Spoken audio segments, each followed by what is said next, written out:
Bisa lihat? Bisa lihat nggak? Bisa bicara? Nggak bisa bicara? Nggak mau makan? Makan?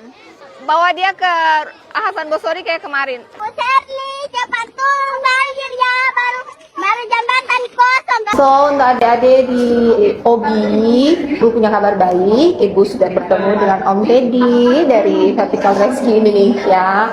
Akan bantu bangun jembatan gantung buat adik-adik. Bu Sherly lagi pencitraan nggak sih? Bagi saya pencitraan itu sesuatu yang saya katakan tidak saya lakukan. Yang saya lakukan adalah publikasi. Menginformasikan apa yang saya lakukan. Saya tidak butuh orang untuk menyukai saya. Saya punya citra diri yang cukup baik. Saya tidak butuh validasi dari orang. Saya membutuhkan output untuk kepuasan diri saya. Rudi Masudnya adalah Gubernur Kaltim sampai dengan 2030 nanti. Dia juga adalah Ketua DPD Golkar Kaltim. Jadi dia gubernur ya. Kakaknya Hasanuddin Masud adalah Ketua DPRD Kaltim. Jadi kan gubernur kan bermitranya kan nih sama DPRD nih.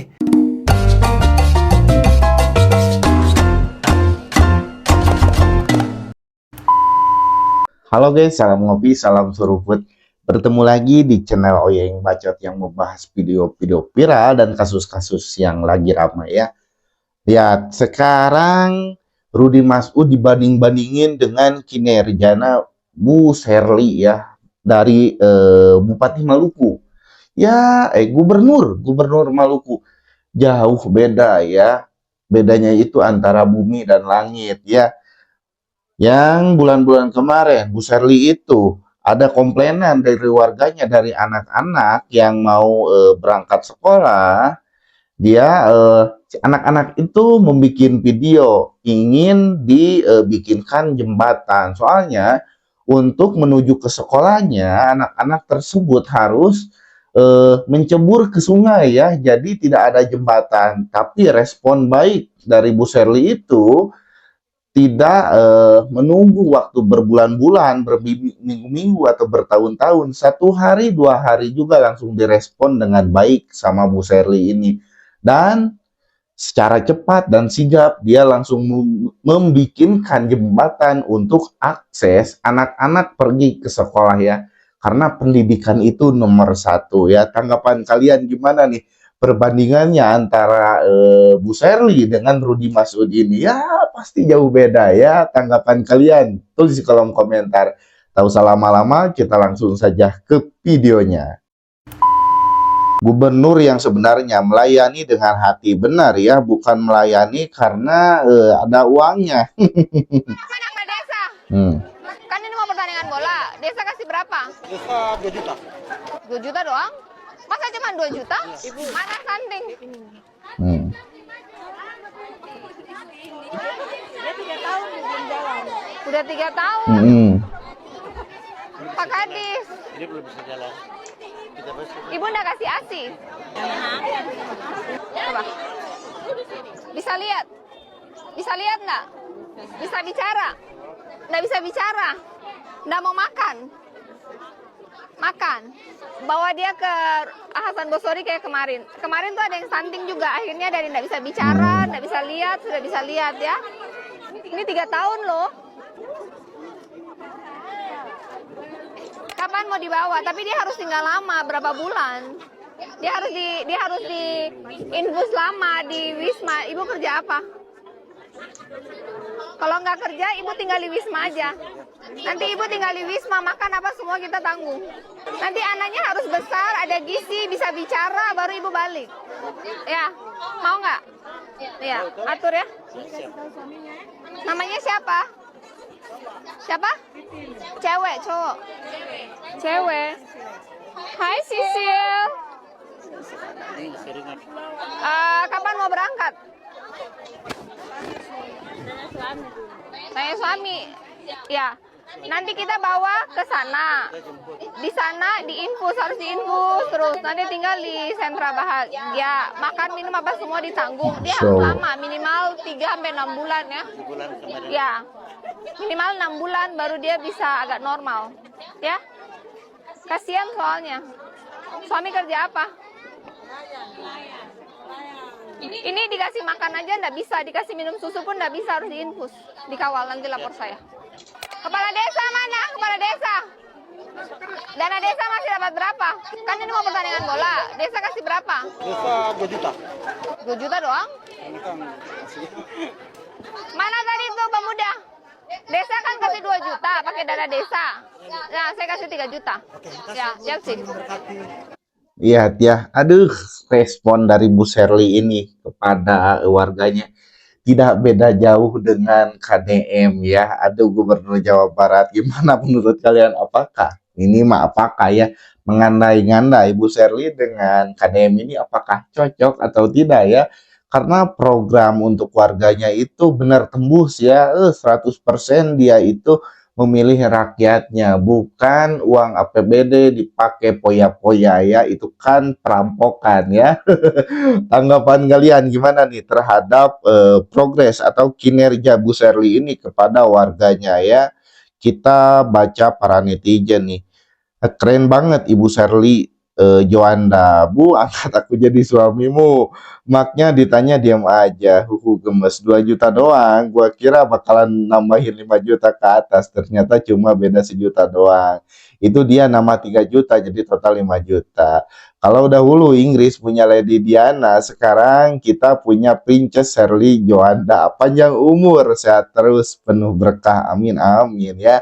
Gak pernah seiri ini sama gubernur provinsi orang lain. Ya, tanggapan kalian gimana nih terhadap komentar para netizen dan kinerja gubernurnya di sana ya? Kita lanjut lagi video selanjutnya nih. Adik-adik, maaf ya selama ini nyebrang ke sekolah basah. Ya. Oh. Untuk adik-adik di Obi, Ibu punya kabar baik. Ibu sudah bertemu dengan Om Teddy dari Vertical Rescue Indonesia, akan bantu bangun jembatan gantung buat adik-adik. Jadi nanti di bulan Januari udah nggak pakai berenang lagi ke sekolah, bisa lewat jembatan gantung. Tadi udah kita survei jembatan gantungnya sudah 70 meter. Berapa lama kira-kira rehabilitasi? Kalau cuaca baik, jembatan kalau material sudah terkumpul kita 2 atau 3 minggu sudah tersambung. Ini kan karena baru deal hari ini, jadi dibutuhlah 1 minggu fabrikasi, 10 hari kirim, 2 minggu Pengerjaan. jadi ya 1 bulan dari sekarang udah bisa selesai berangkat. Jika cuacanya baik, Januari udah bisa nyebrang lewat jembatan, nggak pakai renang ya. Siap. Dan buat masyarakat Maluku Utara lainnya yang juga punya masalah yang sama, nyebrang ke sekolah masih harus renang, isi link di bawah sini. Kita lagi sedang mengidentifikasi titik-titik yang sama untuk biar kalau nanti Om Teddy udah ke sana, biar bangunnya sekaligus beberapa. Oke, siap. Karena udah banyak orang baik yang mau nyumbang. Siap. Lihat ya kegercepan dari gubernur di Maluku sana ya. Apa kabar gubernur kalian? Ya kalau saya ada gubernur KDM ya, karena saya dari Jawa Barat. Gercepnya sama seperti Bu Sherly ya, tegas dan mengayomi rakyatnya ya, bukan memakan uang APBD untuk rakyatnya. Tanggapan kalian gimana nih terhadap respon yang baik dari Bu Sherly ini? Ada potongan video atau ada kritik ya keinginan warganya atau masyarakat, karena anak-anak di sana berangkat sekolah harus menyeberangi sungai tanpa jembatan. Nah, video itu viral dan tembus ke Bu Sherly, dan respon Bu Sherly apa? Dia langsung membangunkan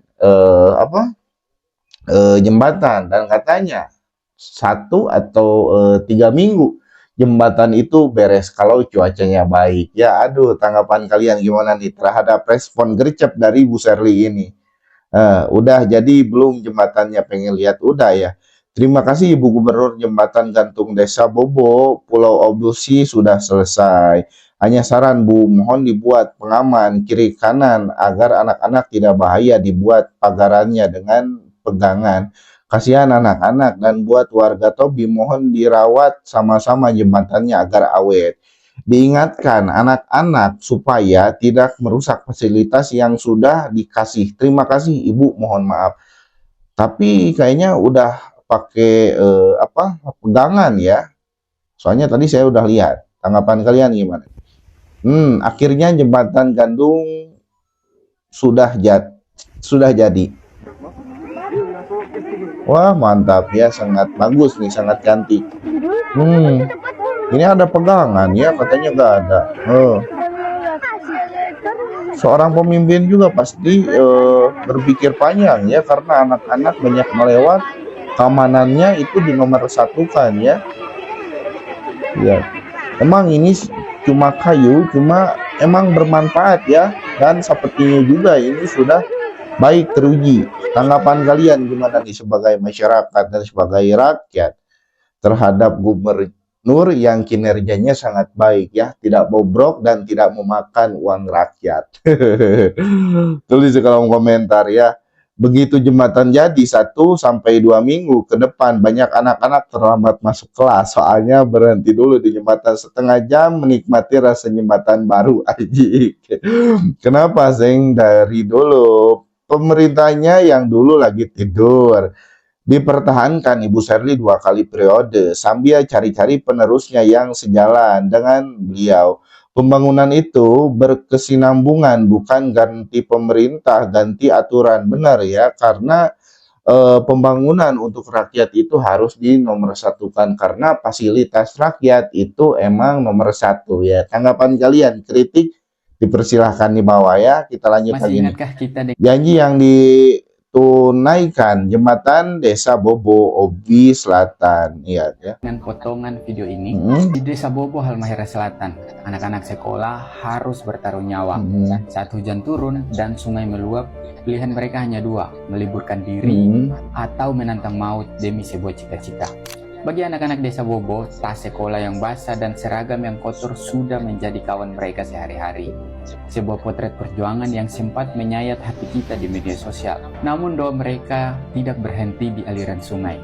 Pesan itu pun sampai ke hati Ibu Gubernur Sherly Cohanda. Tanpa banyak retorika, respon cepat pun diberikan.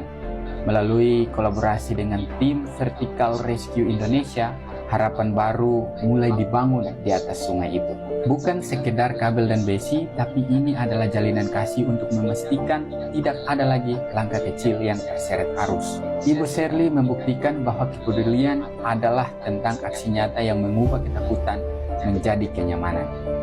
Jembatan itu kini sudah berdiri kokoh. Tidak ada lagi rasa cemas dari orang tua saat melepas anaknya berangkat sekolah. Tak ada lagi buku yang basah karena terjatuh di sungai. Kini jembatan itu menjadi saksi bisu bahwa perubahan besar dimulai dari niat tulus. Terima kasih Ibu Sherly Cohanda dan tim Vertical Rescue, juga TNI Polri atas baktinya untuk masa depan anak-anak di Desa Bobo. Dulu mereka bertarung dengan arus, kini mereka melangkah dengan lurus karena setiap anak berhak punya jalan aman menuju masa depan. Benar ya, setiap anak punya hak mengenyam pendidikan dengan aman. Terima kasih buat semua pihak. Benar ya, aduh sangat terharu ya. Dari awalnya video anak-anak mengkritik atau meminta dibuatkan jembatan, dan respon pemerintah di sana sangat bagus ya. Langsung gercep dan langsung dibuatkan sebuah jembatan dengan panjang 70 meter ya. Emang itu terbuat dari kayu, tidak beton, tapi itu insya Allah aman ya, dan masyarakat di sana sangat bahagia. Tanggapan kalian sebagai rakyat melihat pemimpin yang gercep? Pertanyaan saya, apa kerja pemerintah daerah selama ini? Mengapa baru di pemerintahan Ibu Sherly baru dibangun jembatan tersebut? Apakah selama ini pemerintah daerah tidak ada hati untuk memperbaiki? Ya, bisa dibandingkan dengan pemerintahan di Kaltim sana ya, mungkin APBD-nya dibuat untuk poya-poya ya, memperkaya diri sendiri. Tanggapan kalian gimana nih? Kalau bisa langsung laporkan ke gubernur, kenapa harus lapor bupati? Bang, gubernur yang dulu 10 tahun ngapain aja, serius nanya. Ya paling molor ya. Kita lanjut lagi nih. Gubernur Maluku Utara, Sherly Cohanda, pencitraan. Wah, masa pencitraan? Pencitraan nggak sih? Bagi saya pencitraan itu sesuatu yang saya katakan tidak saya lakukan. Yang saya lakukan adalah publikasi, menginformasikan apa yang saya lakukan. Saya tidak butuh orang untuk menyukai saya. Saya punya citra diri yang cukup baik. Saya tidak butuh validasi dari orang. Saya membutuhkan output untuk kepuasan diri saya. Waktu kejadian 12 Oktober saya bertanya kenapa. And then ada titik di mana saya menerima dan setelah itu semuanya menjadi lebih gampang. And ketika saya sudah melewati kehilangan pasangan hidup, itu cobaan terbesar dalam hidupku. And then the rest is just bring it, I'll do my best. Saya sungguh berharap dan saya rasa saya tidak sendirian. Bu Sherly bisa menjawab semua kecemasan, kekhawatiran, ketakutan dari teman-teman NGO yang juga bisa dibilang representasi dari masyarakat Maluku Utara. Karena tudingan mereka ini juga karena kecemasan akan tanah leluhur mereka. Harus berhasil karena begitu banyak orang yang mensupport Anda. Kalau Anda terlibat dalam konflik kepentingan dan kasus korupsi, akan begitu banyak rakyat Anda yang kecewa. Ya, Dan terutama menurut saya banyak perempuan yang memberikan support pada Anda. Saya sering membaca komen, saya sering di DM juga, banyak yang menaruh harapan besar. Saya membuka pintu untuk Banyak banyak perempuan. pemimpin perempuan di masa depan nanti. Siapapun yang bisa, ketika saya salah, kritik saya. Bu Sherly, Jadi Bu Sherly ini bukan hanya pencitraan ya. Beliau mengayomi masyarakat itu dengan sepenuh hati ya. Karena ya kalau seorang pemimpin itu ya resikonya sangat besar ya, menanggung beban rakyatnya ya. Itu pemimpin yang benar-benar pemimpin ya. Bukan hanya menjabat jadi seorang pemimpin, hanya bisa menghabiskan uang negara. Tanggapan kalian gimana nih? Berapa Ibu Sherly Joanda? Gak apa-apa pencitraan, yang penting citranya bagus. Ibu Rosi ini wanita aset Maluku Utara. Beliau pemimpin kami seumur hidup. Ya. Kita lanjut lagi video selanjutnya nih. Ketika sudah menjabat, Dalam 100 hari pertama kepemimpinan Ibu Sherly Joanda untuk pertama kalinya. banyak question. Emang dia bisa? Banyak. Saya ada sekitar 11.000 ASN yang harus saya pimpin. 1,4 juta warga yang harus semua pimpin. Mereka menunggu either saya berhasil atau saya gagal.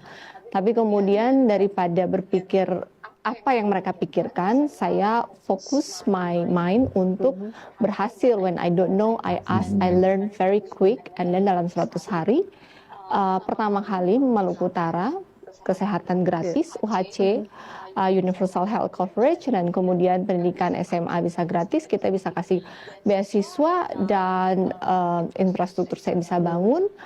Jadi intinya adalah bahwa tantangan itu ada, tetapi yang paling penting adalah kita harus percaya. Ya benar ya, kata-kata Bu Sherly ini emang kejadian ya.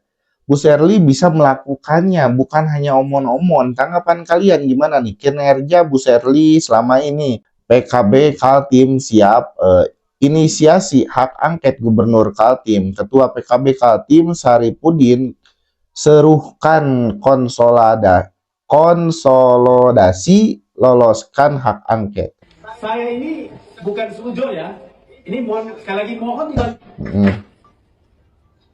dokumen APBD yang kami sahkan 2024 itu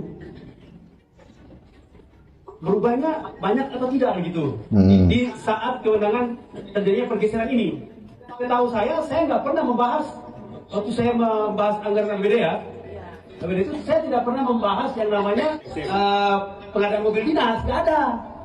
Juga begitu rehab rumah gubernur, rehab rumah wakil gubernur, nggak ada juga kami bahas ketika saya menjadi anggota badan anggaran. Nah saya curiga pergeseran ini mungkin. Nah makanya saya mohon kepada kita semua untuk bantu agar nanti fraksi PKB misalnya kalau fraksi PKB ternyata menjadi motor, menjadi inisiator dari hak angket ini, tolong dibantu penguatan agar item apa aja sih yang digeser gitu. Kalau yang saya ingat satu, karena kebetulan saya anggota Komisi 3, ya Tom ya, saya anggota Komisi 3, yang saya ingat itu hanya satu, yaitu pembangunan jalan pendekat menuju Bandara Samarinda ya, AP Pranoto. Itu kalau tidak digeser menjadi pembangunan jalan yang ada di Tering Ujung Bilang, hanya itu yang saya tahu. Jadi ada pergeseran anggaran. Nah yang lain-lain itu karena juga saya udah tidak lagi di dalamnya, ya saya tidak monitor. Nah, ayo nih tanggapan kalian sebagai rakyat dan warga di Kaltim sana ya. Ini dari PKB Kaltim, dukung gulirkan hak angket Gubernur Kaltim. Ketua PKB Kaltim Saripudin memberi lampu hijau kepada fraksi PKB di DPRD Kaltim untuk gulir hak angket sebagai bentuk tanggung jawab fraksi PKB menjalankan fungsi pengawasan atas terhadap penyelenggaraan pemerintah Provinsi Kaltim. Tanggapan kalian sebagai rakyat Indonesia terhadap video ini ya yang diucapkan oleh pimpinan PKB di Kaltim ini. Tulis di kolom komentar ya. Kita lanjut lagi nih. Gubernur Kalimantan Timur. Rudi Masud sangat dikhawatirkan praktek dinastinya. Waktu gue tur ke Balikpapan untuk mensrea Balikpapan, gue sempat beberapa momen pertama tuh ngomongin dinasti tersebut. Tapi gue akan bacakan untuk lu siapa saja anggota keluarganya yang memiliki jabatan-jabatan yang penting dalam menjalankan pemerintahan yang bersih dan baik untuk Kalimantan Timur. Rudi Masudnya adalah Gubernur Kaltim sampai dengan 2030 nanti. Dia juga adalah Ketua DPD Golkar Kaltim. Jadi dia gubernur ya. Kakaknya Hasanuddin Masud adalah Ketua DPRD Kaltim. Jadi kan gubernur kan bermitranya nih sama DPRD nih. Ketua DPRD-nya adalah kakaknya sendiri. Terus di level kota atau kabupaten, Rahmat Masud yang juga adalah kakaknya Rudi Masud, ini adalah wali kota Balikpapan. Kemudian Abdul Ghafur Masud, ini adalah adiknya Rudi Masud, pernah menjadi Bupati Penajam Pasir Utara. Kayaknya, ini gue lupa nih, tapi kayaknya kasus deh. Terus di level nasional dan di legislatif, Syarifah Suraidah, beliau adalah istrinya Rudi Masud, adalah anggota DPR RI sampai dengan tahun 2029, menggantikan kursinya Rudi ketika Rudinya maju pilgub. Kemudian ada lagi Syaharia Masud, ini adalah kakaknya, anggota DPRD Kaltim sampai dengan 2029. Jadi di level provinsi, Rudi jadi gubernur, Hasanuddin jadi ketua DPRD. Di kota yang penting seperti Balikpapan, Rahmat Masud. Di level nasional, istrinya Syarifah Masud, DPR RI. Legislatif di daerah, DPRD Kaltim, Syaharia Masud. Jadi, baik eksekutif ataupun legislatif, udah dipegang sama Masud. Jadi, kepentingan-kepentingan dijagain sama satu keluarga. Kalau mereka lagi lebaran, hitungannya rapat itu. Nah, ini kan jadi bahaya. Kenapa? Karena salah satu alasan kenapa dipecah antara legislatif, eksekutif, yudikatif adalah justru supaya kekuatannya itu dipisah. Justru supaya nggak semuanya jadi satu dan melakukan keputusan-keputusan yang tidak bijak dan tidak baik dan cenderung korup. Ketika dijadiin satu, mudah sekali, ini kayak raja gitu. Pokoknya gue yang bikin aturan, gue yang mastiin aturan dijalanin, gue yang megang hukumnya, semuanya serba gue. Sehingga ketika dia melakukan kesalahan, nggak ada yang ngecek, nggak ada yang nuntut, nggak ada yang memperdebatkan gitu. Benar ya, bahayanya dinasti Masud di Kaltim sana, benar. Kalau dia sudah digabung, ya benar, sudah kayak raja ya, tidak ada aturan. Apapun itu bisa langsung selesai ya. Contohnya ada proyek ini, tanda tangan langsung beres, cair. Ini cair lagi uang. Ya, uangnya itu mengalir ke ATM Masud ya. Tanggapan kalian gimana nih terhadap dinasti Masud di Kaltim sana? Panji gak tahu apa-apa tentang Balikpapan lah. Terus kamu sejauh apa tahu tentang Balikpapan? Kalau rakyat yang pilih, apa salahnya? Rakyat yang bodoh gak pernah salah. Ajik. Ayo nih tanggapan kalian terhadap pemerintahan di Maluku dan pemerintahan di Kaltim sana ya sangat jauh ya. Yang satu ngabisin anggaran APBD, yang satu menghabiskan anggaran APBD itu untuk rakyatnya, dan satu lagi menghabiskan anggaran APBD untuk poya-poya ya. Contohnya membeli kursi pijat, akuarium air laut, dan ya beli ani-ani kayaknya. Tanggapan kalian nih terhadap video ini gimana? Tulis di kolom komentar. Pokoknya terima kasih yang sudah menonton. Jangan lupa subscribe, like, and comment, dan jangan lupa saksikan video-video saya selanjutnya. Terima kasih.